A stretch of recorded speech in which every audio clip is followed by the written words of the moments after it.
बेटा बेटा हम ये 10th क्लास का हिस्ट्री का फर्स्ट चैप्टर रीड कर रहे हैं और जो लेसन का नाम हमारा यूरोप में राष्ट्रवाद का उदय है।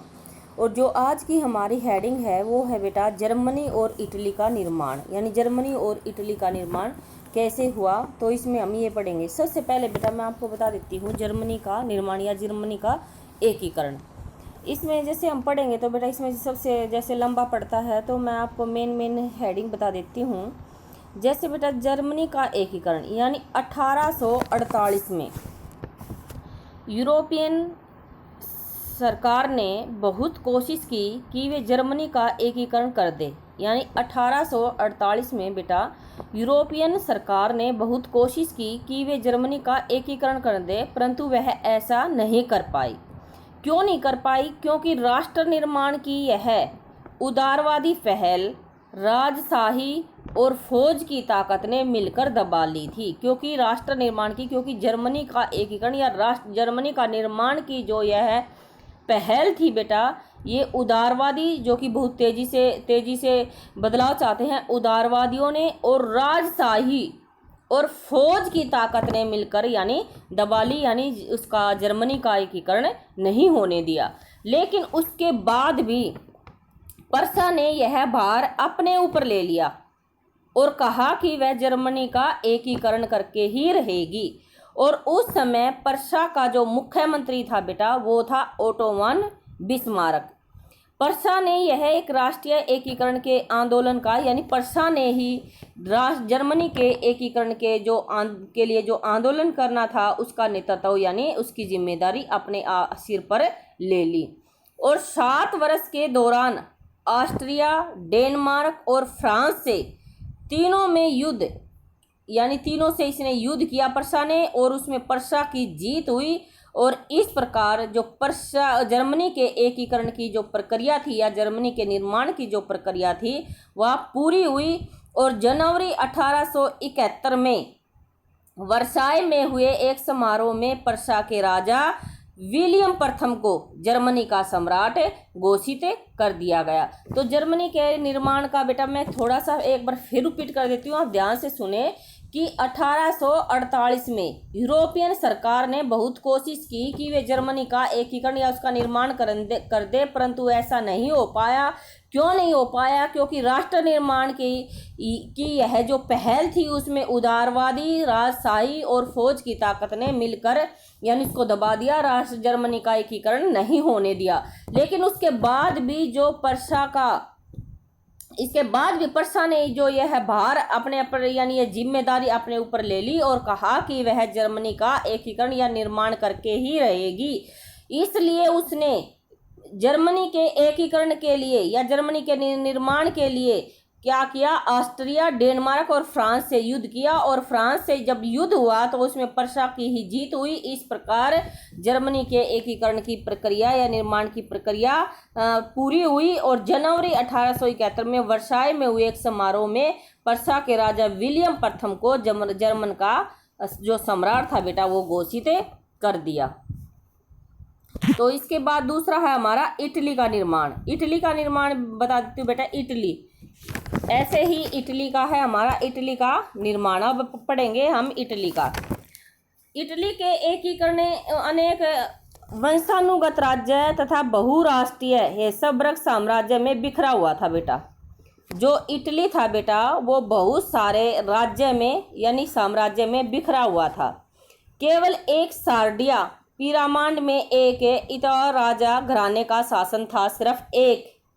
यानी जो इटली था बेटा वंशानुगत राज्य और बहुराष्ट्रीय हैसबर्ग साम्राज्य में, यानी वंशानुगत का अर्थ है वंश के अनुसार, यानी जो इटली है वो बिखरा हुआ था पहले ही जैसे बहुत सारे राज्यों में। केवल एक सार्डिया पिरामिड में एक इतालवा राजा घराने, सिर्फ एक ही राजघराने का वहाँ पर शासन था।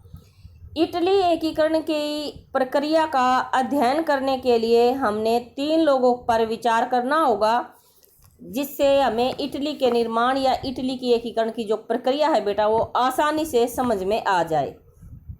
सबसे पहले जैसे 3 कौन कौन है जिसमें इटली के एकीकरण में सबसे ज़्यादा 3 लोगों ने महत्वपूर्ण भूमिका निभाई है।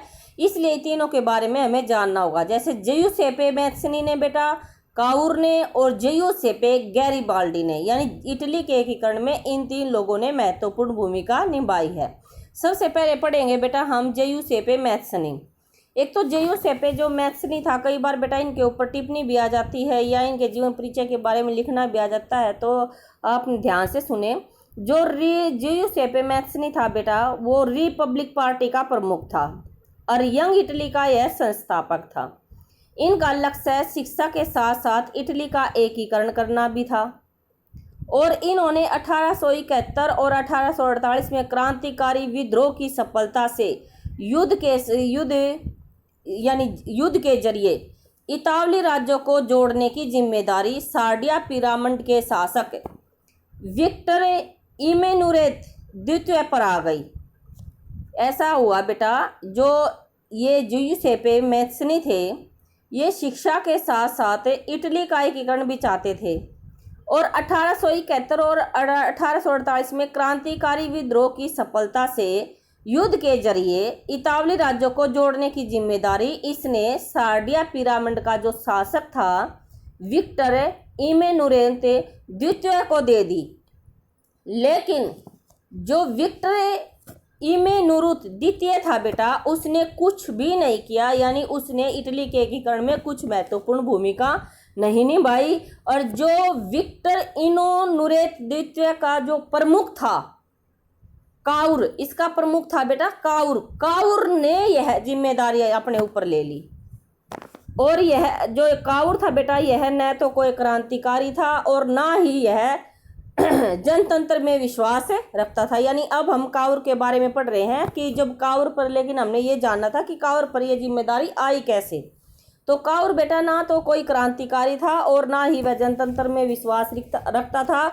फिर भी उसने जर्मन के एकीकरण में की प्रक्रिया में अपना सहयोग दिया और उसका नेतृत्व किया। उसने चतुर कूटनीति से फ्रांस और ऑस्ट्रिया के बीच युद्ध हुआ, यानी उसने ऐसी नीति अपनाई जिससे फ्रांस और ऑस्ट्रिया के साथ उसने युद्ध किया और युद्ध में काउर ने जीत हासिल की। इस तरह यानी काउर ने अपनी महत्वपूर्ण इटली के एकीकरण में महत्वपूर्ण भूमिका निभाई। अब तीसरा, जैसे मैंने जियुसेप्पे गैरिबाल्डी बताया था बेटा, जियुसेप्पे गैरिबाल्डी को होरी ऑफ रेड शर्ट के नाम से भी जाना जाता है और 1807 में